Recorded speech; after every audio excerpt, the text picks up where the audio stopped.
A reunião, ela dispensa até comentários, porque o Senhor nos fala tanto ao coração, mas eu gostaria de compartilhar um sentimento que Deus me falou essa semana, está no livro de Hebreus, capítulo 5, verso 7.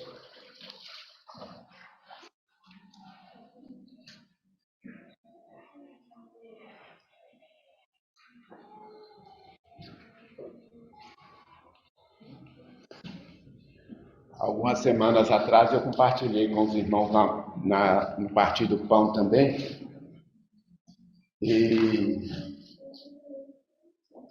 eu falei do livro de Coríntios, que eu fico impressionado de ver como que o Espírito Santo, ele, quando usa o apóstolo Paulo, ele traduz para aquele momento, na história da igreja, o sentimento da mesa do Senhor, daquela última reunião, quando o Senhor partiu e se reuniu e instituiu esse símbolo da mesa da nova aliança com os discípulos. E aqui no livro de Hebreus, nós vimos então o Espírito Santo trazendo à luz sentimentos ao coração do apóstolo Paulo, porque ele é como se fosse nascido fora do tempo como apóstolo, mas ele tem esse sentimento, de uma certa forma, ou ele ouviu dos outros discípulos, ou o Senhor falou com ele, mas nesse capítulo 5, a gente percebe que o Espírito Santo, ele tem o cuidado de traduzir o sentimento de terror, de assombro, daquele momento tão singular, quando o Senhor toma sobre si o pecado da humanidade. Não creio que há no coração do nosso Senhor Jesus o sentimento de retroceder.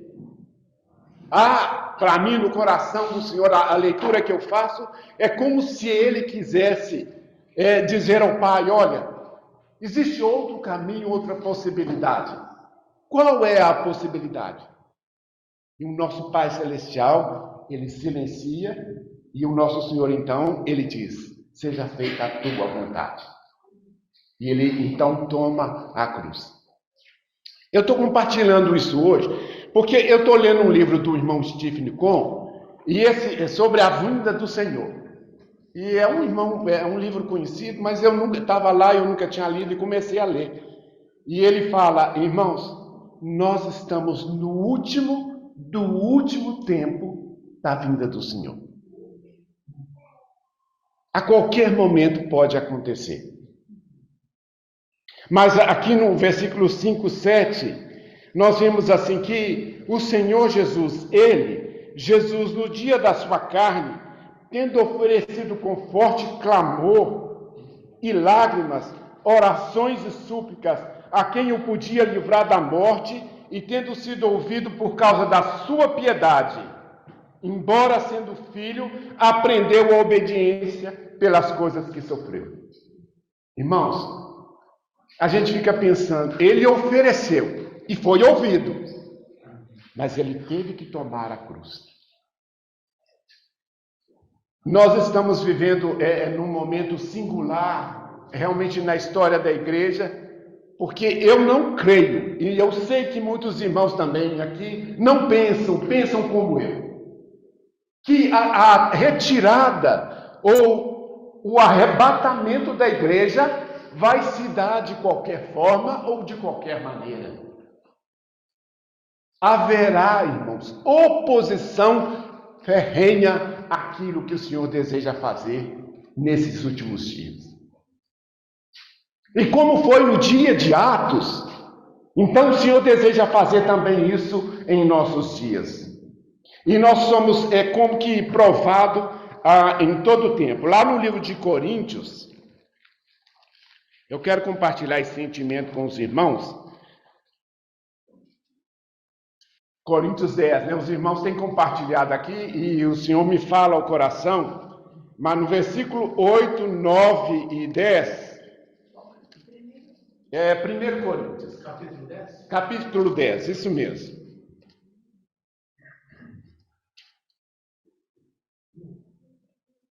Primeiro ele diz que essas coisas tornaram um exemplo para nós. Quais coisas? A peregrinação no deserto do povo e a reação dele frente a situações de desafio. E no versículo 8, ele adverte, não pratiquemos imoralidade. No 9, não coloquemos o Senhor à prova, não murmuremos, porque essas coisas, ela contradiz o princípio do reino. Qual é o princípio do reino, irmão? O princípio do reino é você fazer aquilo que está no coração do nosso Pai Celestial. As nossas palavras, elas precisam ser cuidadosas nesses dias, porque nós não podemos contradizer aquilo que nós cremos com as nossas palavras. Lembra dos Salmos 9, 10? Aquele que conhece o meu nome, confia em mim. Aqueles que conhecem teu nome, diz o salmista, confiam em ti. E lá no livro de 1 Pedro 2,9,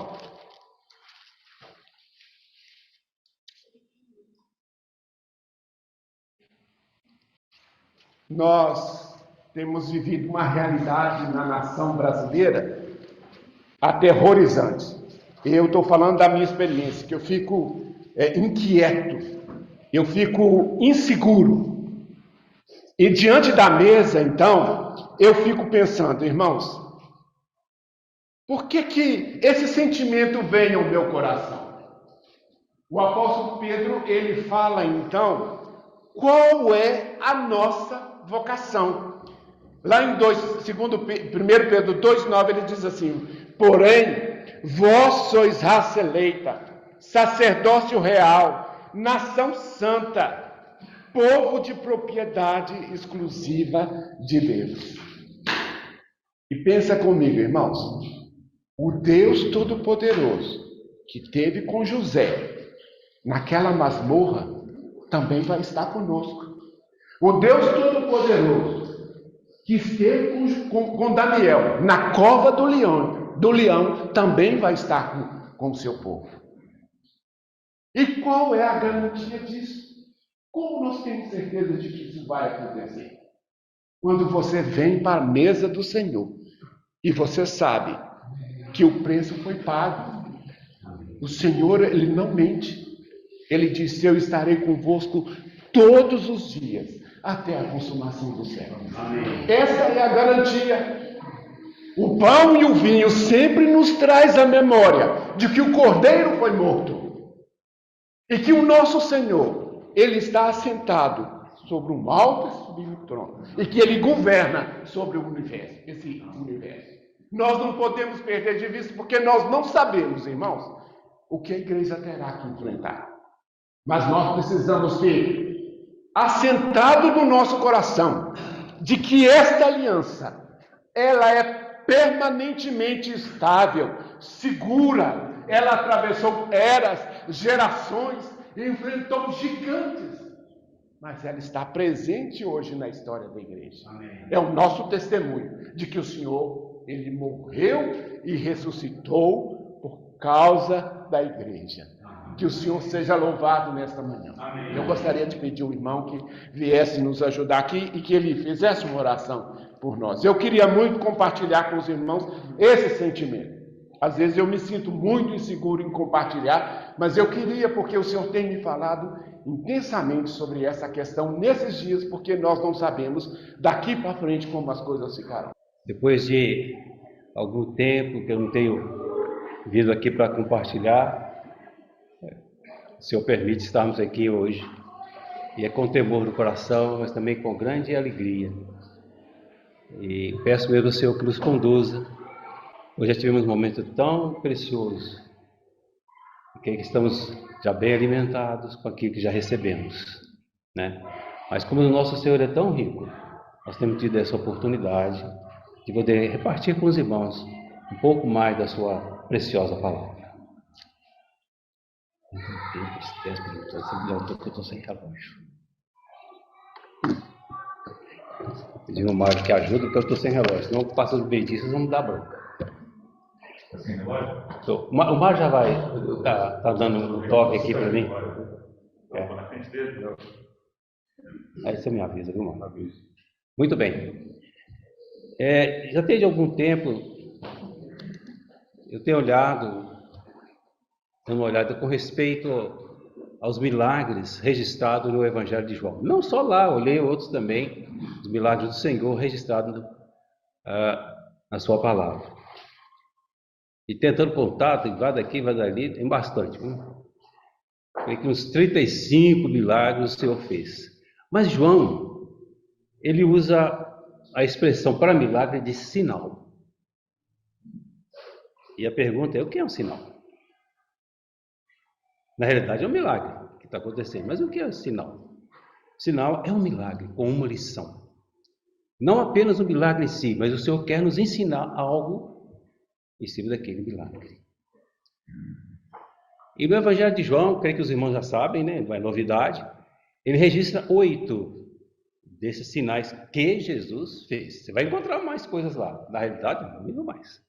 O próprio João, no seu Evangelho, e vamos ler esses 2 versículos aqui, capítulo 20, verso 30, 31. João, capítulo 20, verso 30 e 31. Na verdade, fez Jesus diante dos seus discípulos muitos outros sinais que não estão escritos neste livro. Esses, porém, foram registrados para que creiais que Jesus é o Cristo, o Filho de Deus, e para que, crendo, tenhais vida em teu nome. Então, o Senhor fez muitos outros sinais. Vocês, os irmãos já sabem, catalogados os sinais que nós encontramos nesse Evangelho. Nós vamos citá-los, queremos comentar um pouquinho sobre ele, há muita riqueza, e esse é o nosso desejo, que o Senhor nos conduza. Vamos lá. Senhor, colocamos esse tempo diante do Senhor, somos agradecidos pela linda oportunidade que tivemos de participar desse momento, de partirmos o pão, de lembrarmos do que o Senhor fez por nós. Obrigado, Senhor, pois se não pudéssemos fazer isto, o que seria de nós? Mas o Senhor realizou uma obra bela em nosso favor. E o Senhor pagou toda a nossa dívida. Por isso, Senhor, podemos agora, com liberdade, desfrutarmos do Teu trabalho. E agora, quando abrimos a Tua palavra, Senhor, entramos no terreno santo. E só pela capacidade e inspiração do Teu Espírito podemos falar alguma coisa. Por isso, Senhor, o Senhor é quem edifica. Edifica-nos nesta manhã. Continue a nos edificar, olhando e observando as instruções que o Senhor tem para nós nessa manhã. Somos agradecidos ao Senhor pela oportunidade preciosa que o Senhor nos dá. E queremos fazer bom uso desse tempo. Conduze-nos ao Senhor. Guia-nos. Fala ao nosso coração. E que possamos desfrutar de liberdade no Teu Espírito para falar das Tuas verdades imutáveis. E que possamos ganhar do Senhor crescimento, para que seja mais o Senhor e menos nós. Guarda-nos no Teu nome. Guarde-nos o que falamos. Guarde-nos aquilo que ouvimos. Que não haja ruído, não haja nenhuma interferência, mas que possamos todos nós ser por Ti edificados nessa manhã. Oramos com gratidão no nome do Senhor Jesus. Amém.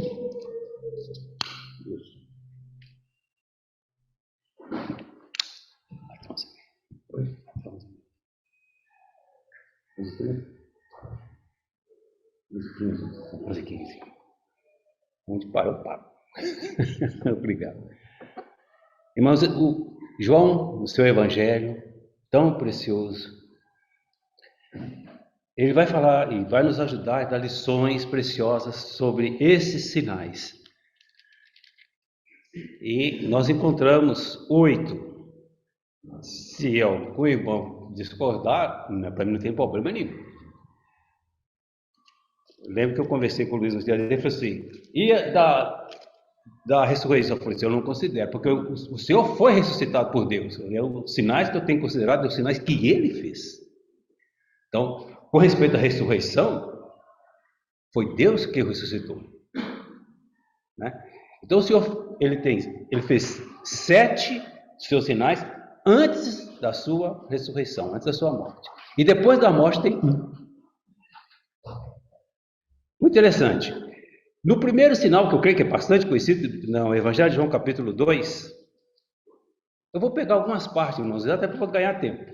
Eu sei que os irmãos conhecem esse texto, já leram esse Evangelho, tenho certeza, né? Então, nós vamos pegar, pincelar alguns versículos, né? Então, o primeiro sinal está registrado no Evangelho de João, no capítulo 2. E que é bem conhecido, e principalmente casamento, já ouvi várias vezes isso, né? Aquela oportunidade do Senhor lá em Caná, quando ele, seus discípulos, sua mãe, foram convidados para um casamento. Acontece que o Nofa acabou o vinho. E agora? Irmãos, que esperança eu tenho, e creio que você também tem. O que nós temos? Lembro, tempos atrás, o irmão Cristo compartilhando, ele falou assim, nós estamos no zero. No zero não, estamos numa posição muito elevada. 0. Não temos. Não temos nada. Assim como eles, acabou o vinho. Vinho fala de alegria. Irmãos, a maior alegria é o Senhor. É a alegria que nos possui. Ele é a nossa alegria. Ele é o nosso verdadeiro vinho. Mas você observa, irmão, que quando Maria chega e fala para ele que ele tinha acabado o vinho, e ele fala assim, mulher, que tem eu contigo? Não é chegada a minha hora. É interessante que João vai usar isso várias vezes. Até, se eu não estou enganado, no capítulo 11, você vai encontrar, não é chegada a minha hora. Mas quando chega no capítulo 12, ele fala, é chegada a minha hora. Que hora é essa? E isso me chamou a atenção. Que hora é essa? Porque quando o Senhor manda encher aquelas talhas, aquelas 6 talhas de água até a borda, eles precisavam encher. O que o Senhor pôs ali? Irmão, sem dúvida alguma, Ele mesmo. Porque quando você lê o capítulo 15, o que ele diz? Eu sou, capítulo 15 de João, do Evangelho, eu sou a videira verdadeira. E queridos irmãos, quando ele fala não é chegada a hora, porque a cruz é um lagar. Ali na cruz ele foi esmagado. Ali na cruz ele derramou todo o seu sangue. Por isso ele diz, não é chegada a minha hora. Mas ele faz aquele sinal maravilhoso. O ensino que tem para nós ali, tantos ensinos. Uma verdade, irmãos, não temos alegria. O mundo tenta de todas as maneiras trazer um tipo de alegria, mas são curtas. Como aqui acaba. É de pouca duração. Mas no Senhor, a nossa alegria é perene. Você já teve uma experiência de ir pela manhã, ver um cântico na sua mente, um louvor na sua mente, você canta. Você lembra daquele cântico. Comigo tem acontecido, creio com você. Quando chega a noite, aquele cântico está no seu coração ainda. Não é verdade? E muitas das vezes, quando você faz isso com o coração, você contagia os que estão perto de você. Eles cantam também. Em casa é comum acontecer isso. Um começa, os outros acompanham. Irmãos, quando vemos o último, é bem interessante também, capítulo 21 desse Evangelho. João, capítulo 21.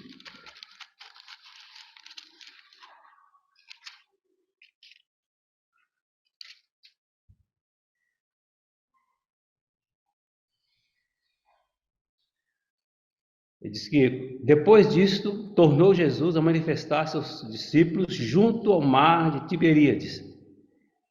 E foi assim que ele se manifestou. Nesse meio aqui, tem a interação de Pedro, quando Pedro diz, vou pescar. Vou voltar à minha antiga profissão. Mas ele já tinha perdido o treino, porque eles pelejaram a noite inteira e não conseguiram nada. Ele já não tinha mais o traquejo. Acabou.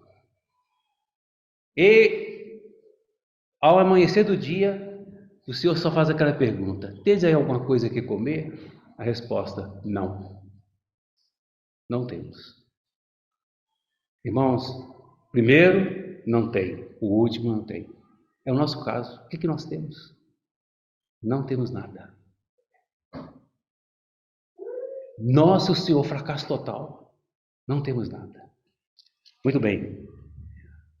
Meu desejo é exatamente esse, tentar tirar alguns ensinamentos aqui, com simplicidade, irmãos, para os nossos dias.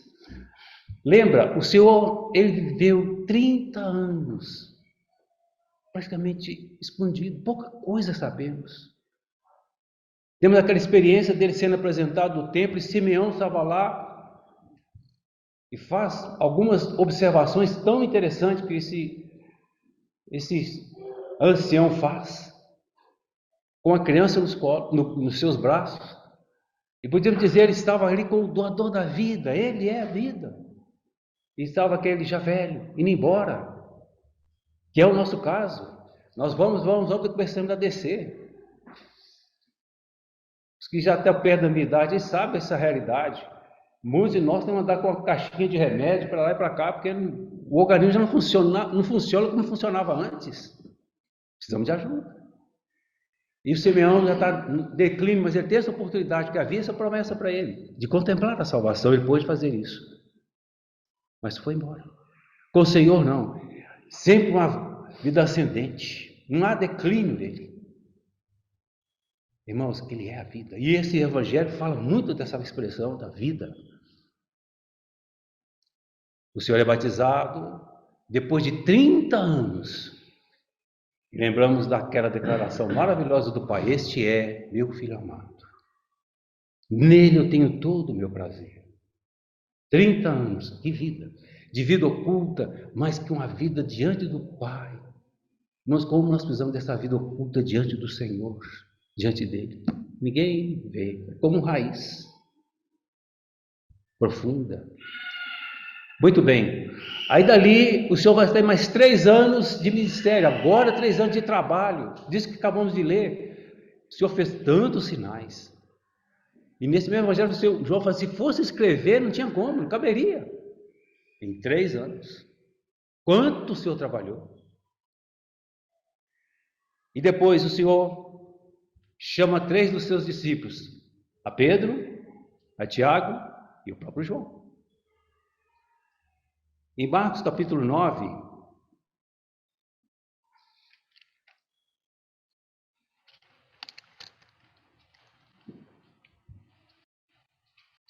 nós temos esse episódio do Senhor levando eles para um alto monte. Lembra dos irmãos, que Monte Hermon, e dá coloca lá 3.000 metros. Eu subi uma vez no monte, não é brincadeira. Não é fácil, não. Eu não sei quantos metros subir, mas subi um pouquinho, do lado alto. E luta para chegar lá em cima. Você não consegue ir direto, eu tenho que dar uma pausa e continuar. Os irmãos conhecem o texto, me perdoe só para ganhar tempo. Muito bem. Aí o Senhor está orando e ele é transfigurado diante deles, né? E aquela vida preciosa, né? Ela transcende pelo seu corpo de uma maneira gloriosa. E eles ficam assustados, assombrados. E Pedro, que é um dos discípulos que foi o mais divertido, deu uma senhora mancada, porque ele vai dizer: Senhor, é bom estarmos aqui. E construiu uma tenda para ti, outra para Moisés, outra para Elias, que eram aqueles que falavam com eles lá naquele momento, falava com o Senhor da sua partida. Já ouvimos isso aqui por vários irmãos. E aí Pedro fala algo que ele não deveria falar. Ele errou, mas errou feio, porque ele está querendo colocar Jesus no mesmo nível que Moisés e Elias. Lembra, irmãos? Moisés e Elias apenas sombra. Eles são servos. Ele é a realidade. O Senhor é a realidade. Agora Pedro vai colocar no mesmo nível. E ele falava: e foi interrompido pelo céu. Novamente o céu se manifesta. Pedro, vamos dizer assim, este é o meu filho amado, a ele ouvi. E Marcos registra, no meio dessa nuvem, essa voz, eles assustados. E depois dessa voz, ninguém mais eles viram, senão só a Jesus. Irmãos, a lição que tiro um pouquinho daí é, o que eu tenho buscado? Tem passado, os irmãos sabem muito, uma experiência bem interessante. Não gostaria, para mim foi uma surpresa, para Deus não. E até uns tempos atrás eu tinha muitos sonhos, muitos planos, e quero fazer isso, quero fazer aquilo. Lembro que uma das coisas que estava no meu coração, as meninas estão formando e eu vou aposentar. Então, Ruth, nós vamos visitar os irmãos, e de vez em quando a gente faz umas viagens por perto aqui, mas aí a gente visita um irmão, visita outro. Cadê? Queridos irmãos, eu fui surpreendido. Não que eu julguei isso, mas houve uma coisa que aconteceu para mim. Agora eu quero uma coisa só. Eu tenho pedido ao Senhor, cura minha esposa. Quando estamos com saúde, queremos tantas coisas, mas quando perdemos, queremos uma coisa só. Eu vou comentar um pouquinho mais à frente sobre isso. De quantas coisas nós queremos. Só viram o Senhor. E mais ninguém. Isso marcou tanto a Pedro, que se você olhar na segunda carta de Pedro, capítulo 1, verso 18, ele vai falar disso. Que Deus honrou o Senhor com glórias, com honra. Naquele monte, ele chama de Monte Santo.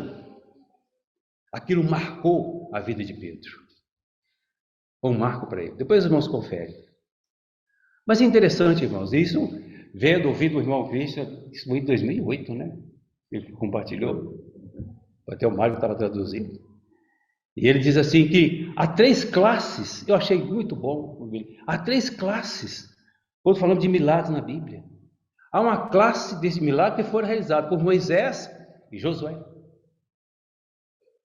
Vocês lembram do que? Como o Senhor usou a vida deles. Há uma outra classe que é de Elias e Eliseu. Então é interessante. E vemos que Eliseu pediu porção dobrada, porque a situação pela qual Eliseu ia passar não era fácil. A gente acha que são nos nossos dias que estamos nessa situação, irmãos.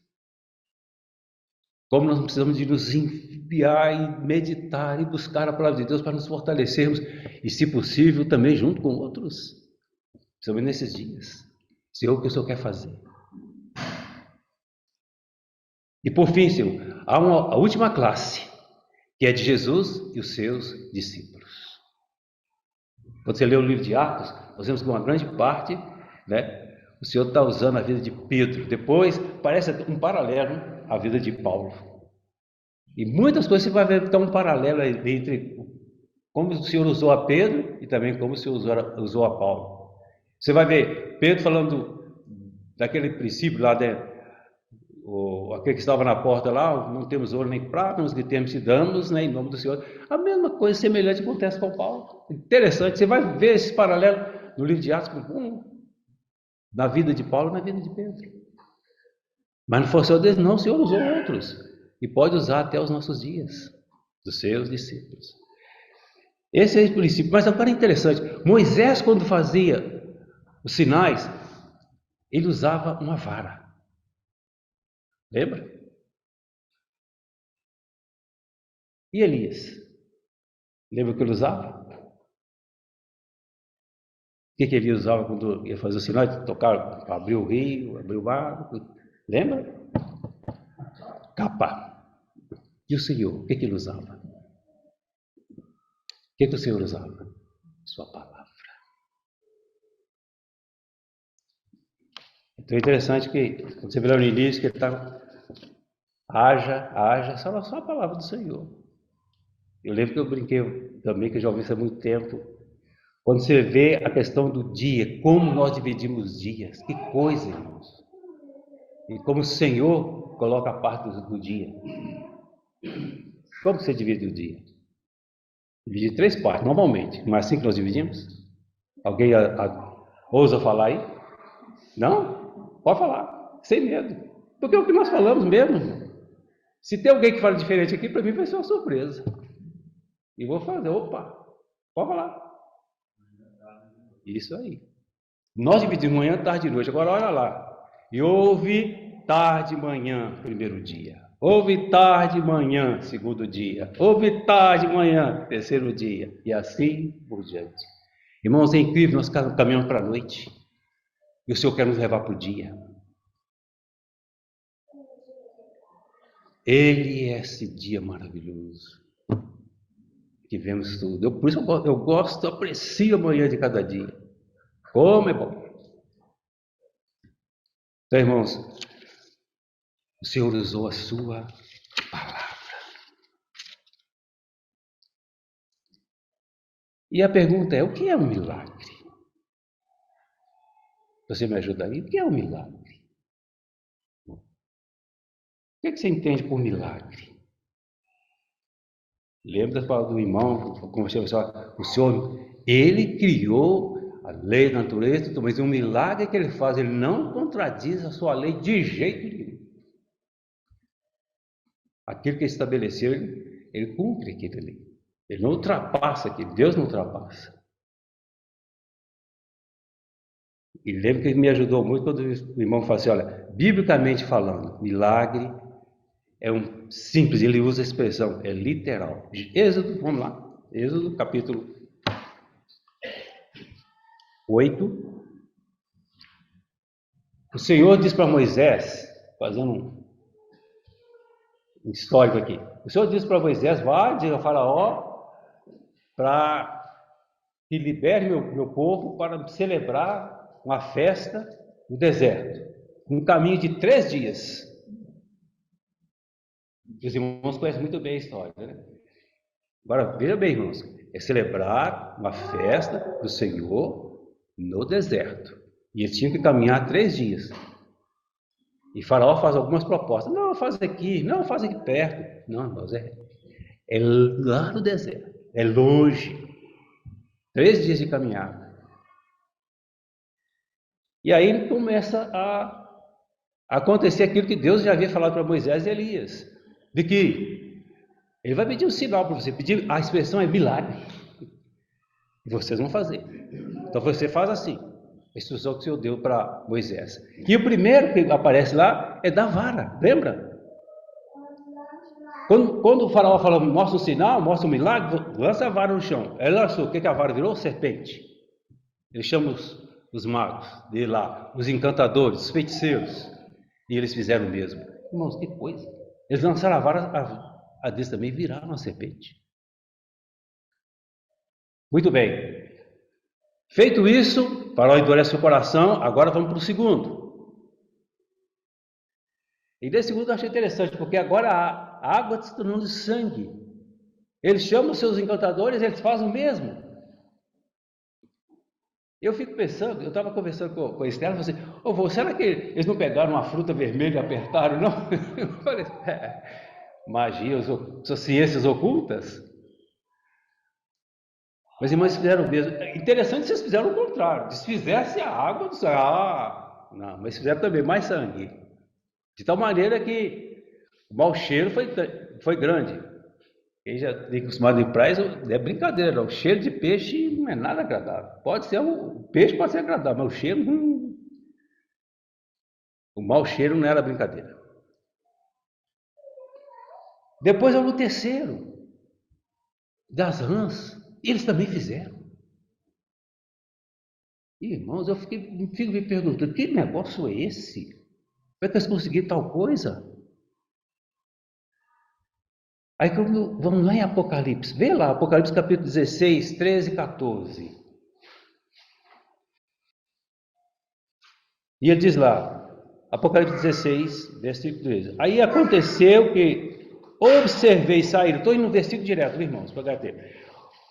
E aconteceu que observei sair da boca do dragão, da boca da besta e da boca do falso profeta 3 espírito imundo, semelhante a arranha. Ora, são espíritos de demônios para fazer prodígios. Será que não dá uma dica para a gente aí, não? Queridos irmãos, que seriedade. Quando nós falamos, a gente sempre, o Senhor nos tirou para um império, nos levou para outro. Olha a situação. Eles têm poder de fazer, mas é limitado. Por quê? Quando o terceiro, que Deus disse para eles, olha, toca a vara no pó da terra, ela vai se transformar em piolho. E aí, no capítulo 8 de Êxodo, voltando para lá, verso 16 até 19, diz lá: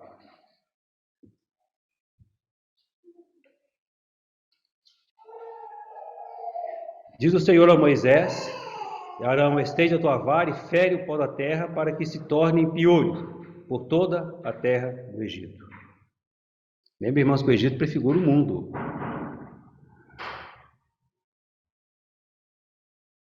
E assim eles fizeram.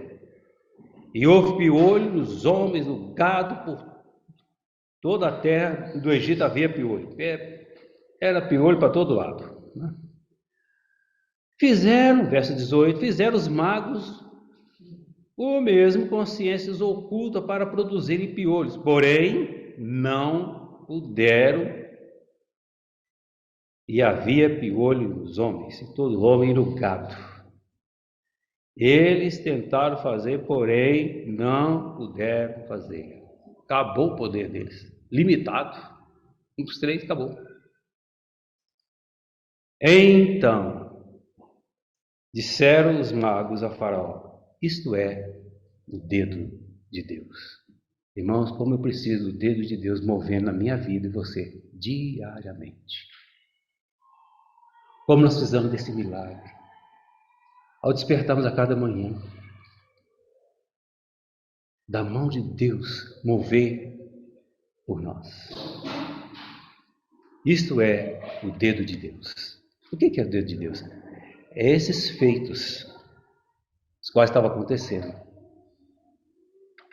Esse milagre estava acontecendo.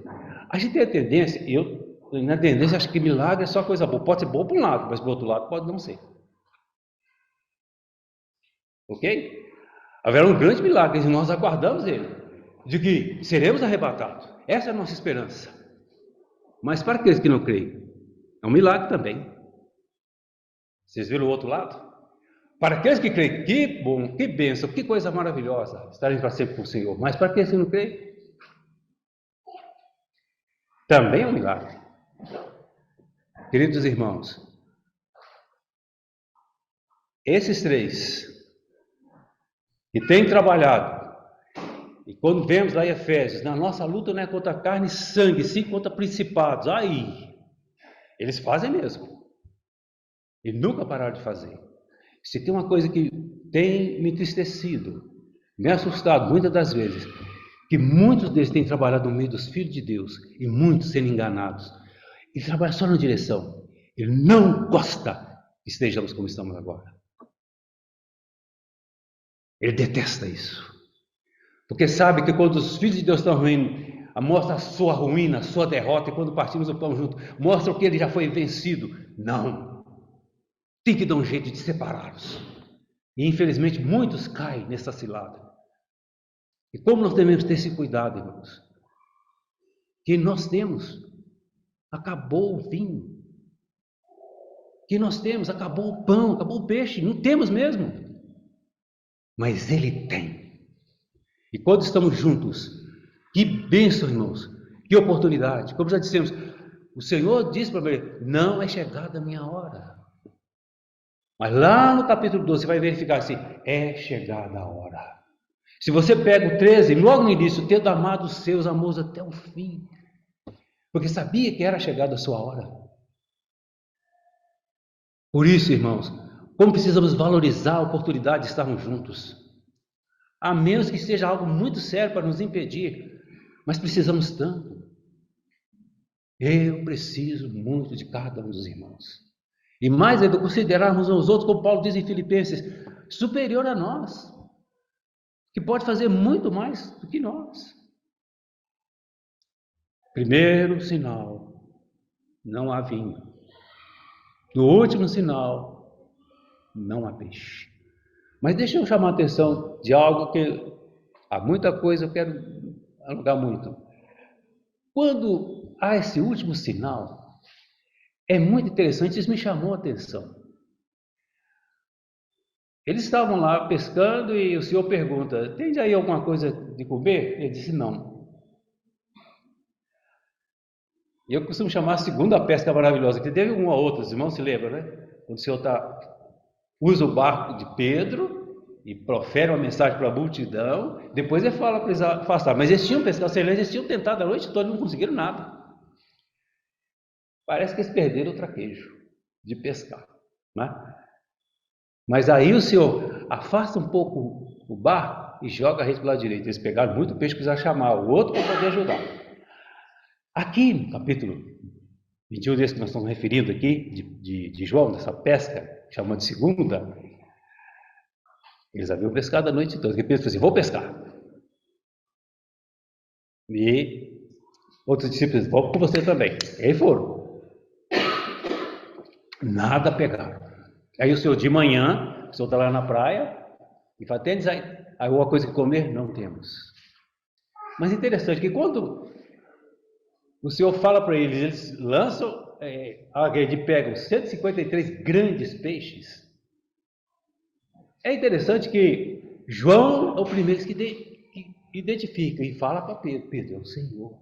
E Pedro se veste e pula na água querendo chegar primeiro. É o jeitão do Pedro, né? Agora, irmãos, o que Pedro vê quando ele chega lá do Senhor? Você tem ideia? Havia braseiro, havia peixe e pão. Se você voltar no Evangelho de João, capítulo 18, Pedro está no braseiro. É como se o Senhor montasse novamente aquele quadro do braseiro. Só que no primeiro, capítulo 18, ele está do lado de fora, o Senhor está sendo julgado lá pelos sacerdotes. E há frio. Irmãos, quando estamos doando do Senhor, nós ficamos gelados mesmo. Não tem aquecedor, não. Aí vamos buscar uma maneira de nos aquecermos, foi o que Pedro fez no mundo. E quando ele está lá aquecendo, alguém pergunta do nosso Criador: você é um deles.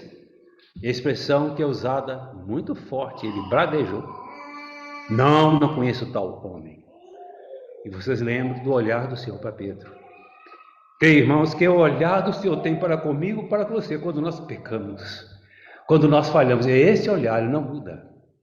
É um olhar de amor, é um olhar de acolhimento, não é um olhar de julgamento. Eu nunca entendo Jesus julgando-nos, mas nos acolhendo e aguardando-nos para usar de misericórdia para comigo e para com você. E o Senhor olha para Pedro. Irmãos, o que me chama a atenção, como eu tenho olhado para os irmãos? Qual é o meu olhar para os irmãos? É de acolhimento ou de julgamento? Lembra? O Senhor, quando está nos dando instruções em Mateus 5, 6 e 7, com a medida com que medires, você será medido.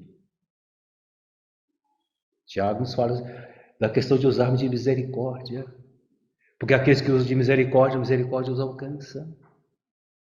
Como tem sido o nosso olhar? Irmãos, que o Senhor ganhe isso em mim, em você, de olharmos para o irmão, olhar para os irmãos com um olhar de bondade, de misericórdia. Porque muitas das vezes, irmãos, e essa é um fato, eu não sei da dor da alma daquele irmão. Nós não sabemos. E por ver algum gesto, alguma atitude, paf!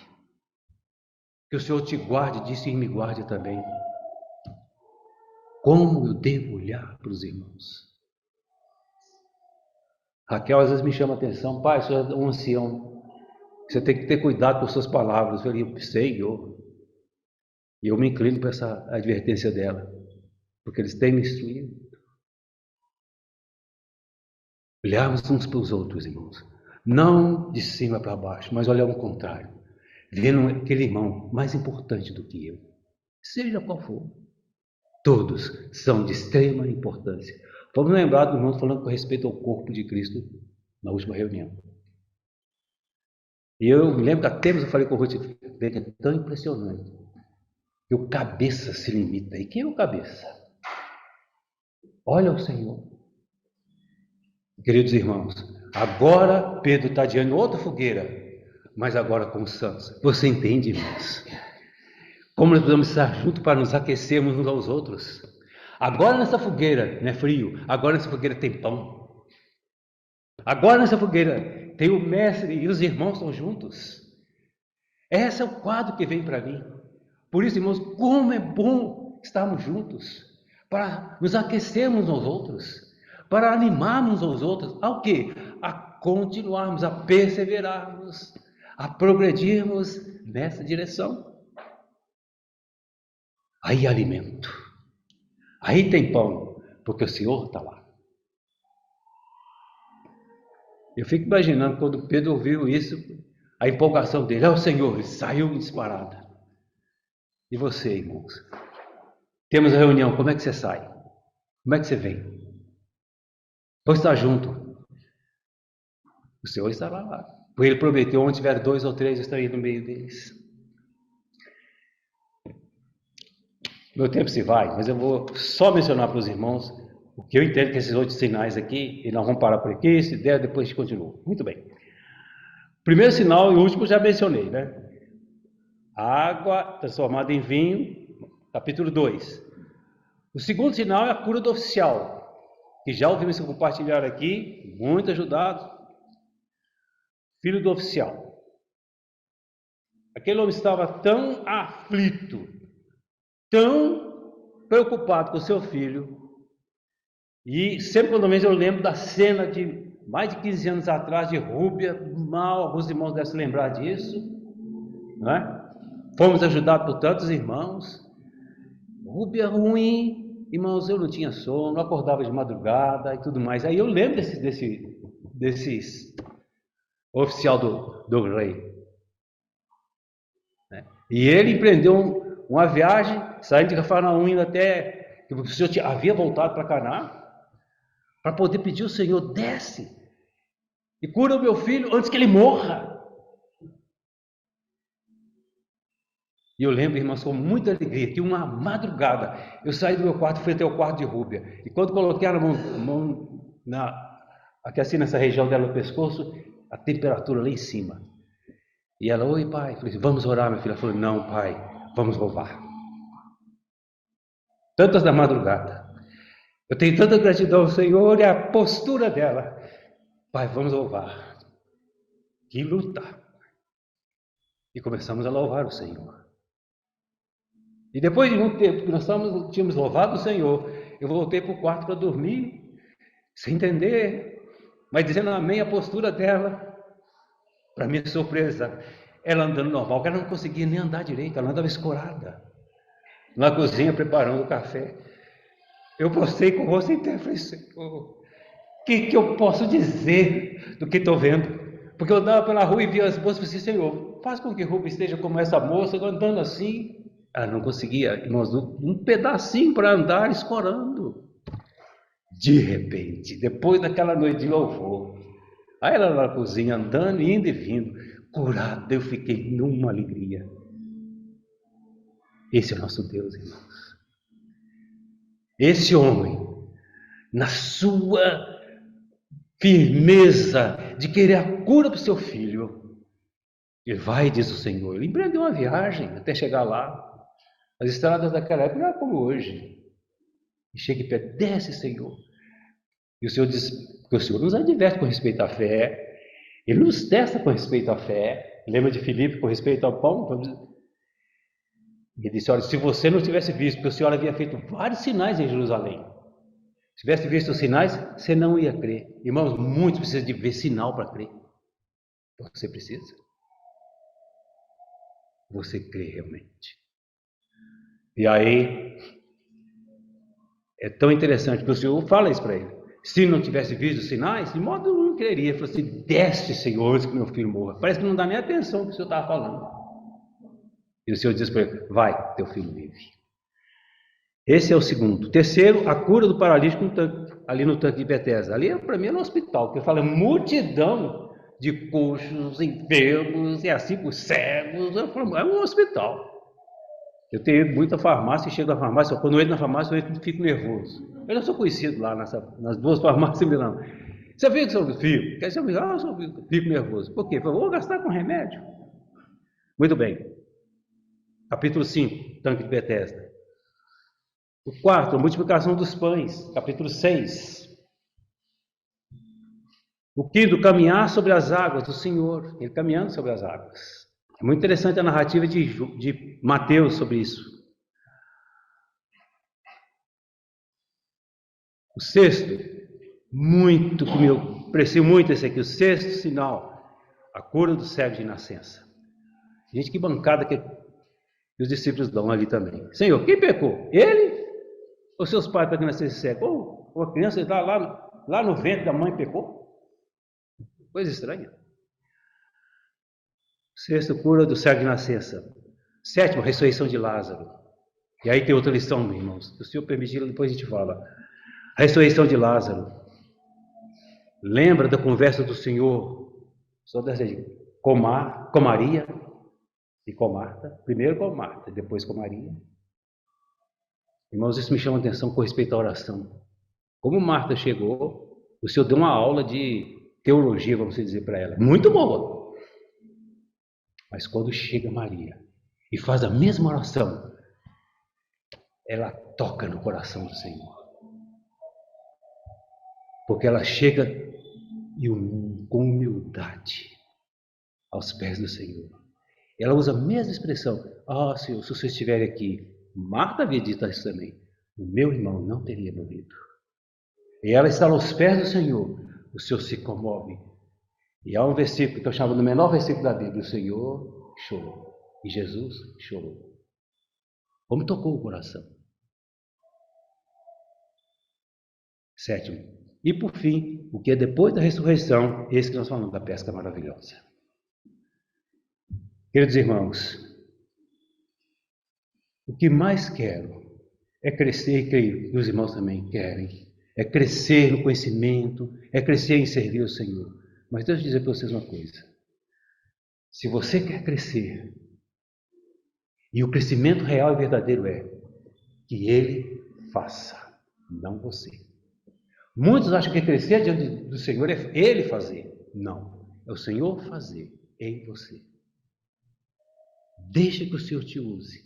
Deixa que Ele faça. Deixa que Ele te leve, te faça, agora é quieto, agora é falar e assim por diante. Isso é crescer. Mas você sair fazendo, isso não é crescer. Que o Senhor nos conduza, irmãos. Que o Senhor nos abençoe. E que entendamos, em nós estamos no zero. Não há vinho. Não há peixe. Mas nele há muito vinho e alegria. E há muito alimento, há peixe. Que o Senhor nos abençoe.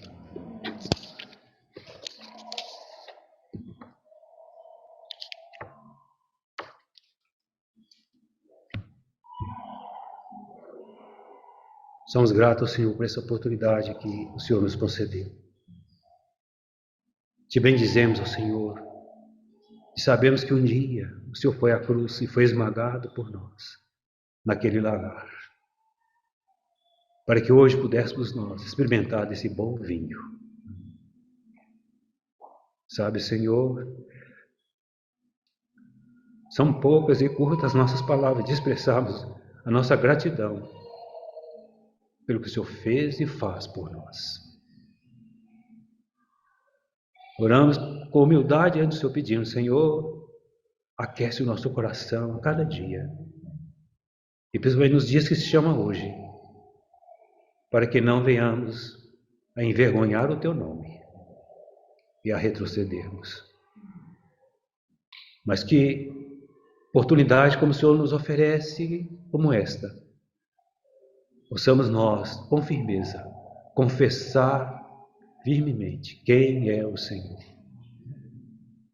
E permitir que O Senhor, cada dia, possa realizar este milagre na nossa vida, movendo o teu dedo, movendo a tua mão, pois sabemos que o Senhor tem cuidado de nós. Obrigado por essa oportunidade. Oramos para que o Senhor, na tua bondade, nos conceda a oportunidade de sempre, juntos, buscarmos a tua face e sermos fortalecidos pela tua graça, pelo teu amor na vida dos nossos irmãos. Pedimos que o Senhor nos guarde no restante desse dia, que a tua bênção repouse em cada coração e que o Senhor continue falando ao coração de cada um dos santos. É a nossa oração e a fazermos humildemente no nome do Senhor Jesus. Amém.